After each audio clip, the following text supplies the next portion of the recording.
বাবার বাড়িতে তো খুব ঘুরলাম, খেলাম, বেড়ালাম। আর সবথেকে বড় কথা অনেক দেরিতে সকালে ওঠা, কাজের কোনো চাপ নাই। তো অনেক তো হলো ঘোরাফেরা, এবার তো সোজা বাসায় চলে এসেছি। আসসালামু আলাইকুম everyone, welcome to my another blog. কেমন আছেন সবাই? This is Saima from Saima Sultana page. এই তো আম্মু হচ্ছে ডিম সিদ্ধ, নুডলস সব কিছুই করে দিয়েছিল। আর এদিকে সাবার বাবা আমার রান্নাঘর বাসা সবই চকচক করে রেখেছে। আমি মাত্রই বাসায় এসেছি, ফ্রেশ হয়েছি। আর হচ্ছে চাউলটা একটু বসিয়ে দিব। এদিকে নুডলসটা ভাবলাম একটু গরম করে বাচ্চাদের দিয়ে দিই। সাথে তানজিমও ছিল, মানে ওর সাথেই এসেছি আমরা। আর সাবাসারা একটু ফ্রেশ করেছি, ওদেরকে গোসলও করিয়ে দিব। ভাবলাম একটু হাতে মুখে পানি নিয়ে তারপর একটু খেয়ে নিই, কারণ গাড়িতে উঠলে ওরাও কিছু খায় না, আমিও খাই না। তো এই যে আমার বাসাটা অনেক সুন্দরভাবে মুছে ধুয়ে রেখে দিয়েছে সাবার বাবা, তার জন্য তাকে অনেক থ্যাঙ্কস। আর এদিকে ভাবলাম যে শুধু চাউল দিব, তার থেকে 2-3টা একটু আলু দিয়ে দিই। নতুন আলু ভর্তা অনেক পছন্দ করে সাবার বাবা, তো আলুটা আগে থেকেই কিনে রেখেছিল। আর এদিকে আম্মুরা বাড়ি থেকে যা যা দিয়ে দিয়েছিল সেটা এখন আনপ্যাকিং করব। তো এরপর এই যে মাছ দিয়েছিল, মানে যেগুলোকে বলে শিং মাছ, আমি এটা ভালোভাবে মানে কাটতে পারি না বা ধুতেও পারি না ওইভাবে, যার জন্য আম্মু একদম সুন্দর করে পরিষ্কার করে ধুয়ে আমাকে প্যাকেট করে দিয়ে দিয়েছে। আর এদিকে খাঁটি গরুর দুধ তো ছিলই। সব মিলিয়ে বেশ মানে অনেক কিছু দিয়েছে আম্মু। তো সেটা এখন গুছিয়ে ফ্রিজে রাখবো। আর যা যা রান্নার তরকারি করে দিয়েছিল সেটাও একটু সুন্দর করে বক্সটা খুলে রাখলাম, কারণ সেই সকালে উঠেছিলাম গাড়িতে।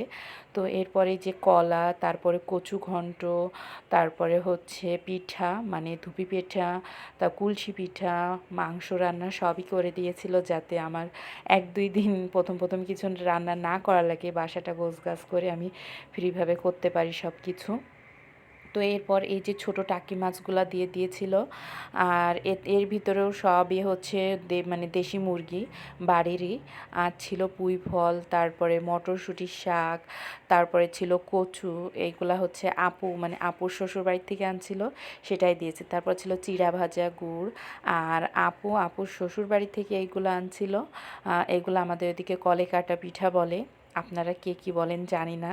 তো এগুলো গুড় দিয়ে খেতে বেশ লাগে রান্না করে। তো এরপর আমি একটু ফ্রেশ হয়ে সবটা একটু গোছগাছ করে নিলাম। ভাবলাম যে হচ্ছে আগে ফ্রেশ হই, তারপরে খাওয়া দাওয়া করি। আর এই যে ইম্পর্ট্যান্ট একটা জিনিস, মানে আব্বুকে বানিয়ে দিতে বলেছিলাম, এটাতে পোয়া পিঠা বা রুটি ওঠাইতে বেশ ভালো হয়। আমি এটা ব্যবহার করলে আপনাদের একদিন ভিডিও করে দেখিয়ে দিব। আর এদিকে আমি সব রুম একটু ঘুরে ঘুরে দেখছিলাম, আমার এসে কোনো প্যারা নেওয়া লাগেনি। সে আমার রুম সব কিছু গোছগাছ করে রেখে দিয়েছে, আমি শুধু ফ্রেশ হয়েছি আর খাবারটা সুন্দর করে সার্ভ করেছি।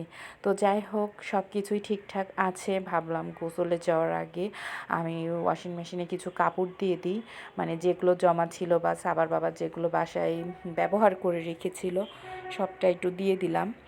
আর হচ্ছে আমি সবসময় ওয়াশিং মেশিনে লিকুইডটাই ব্যবহার করতে ভালোবাসি। তো এটা সার্ফ এক্সেলও দিই, আবার হচ্ছে বাইরের অন্যটাও দিয়ে থাকি। তো আমার মনে হয় ডিটারজেন্ট পাউডারের থেকে এই লিকুইডটা অনেক বেশি কাজ করে। তো আমি যেহেতু তাড়াহুড়া করছিলাম, ভাবলাম যে কুইক ওয়াশেই দিয়ে দিই, তাহলে একটু আগে আগেই হবে। তো এটা সেট করে গোসল করেছি, ফ্রেশ হয়েছি। তারপর ভাবলাম সারাদের খাবারটাও রেডি করে দিই, ও ওর মতন হতে থাকুক।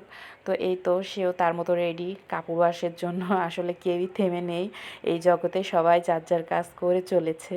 তো এই তো ওর কাজও করতে থাকুক, আমি ওদের খাবারটা সার্ভ করছি। মাংসটা গরম করেছি, কচু ঘন্টটাও মানে হালকা গরম করেছি, ভাতটা হয়েছিল, ডিম ভাজি করেছি।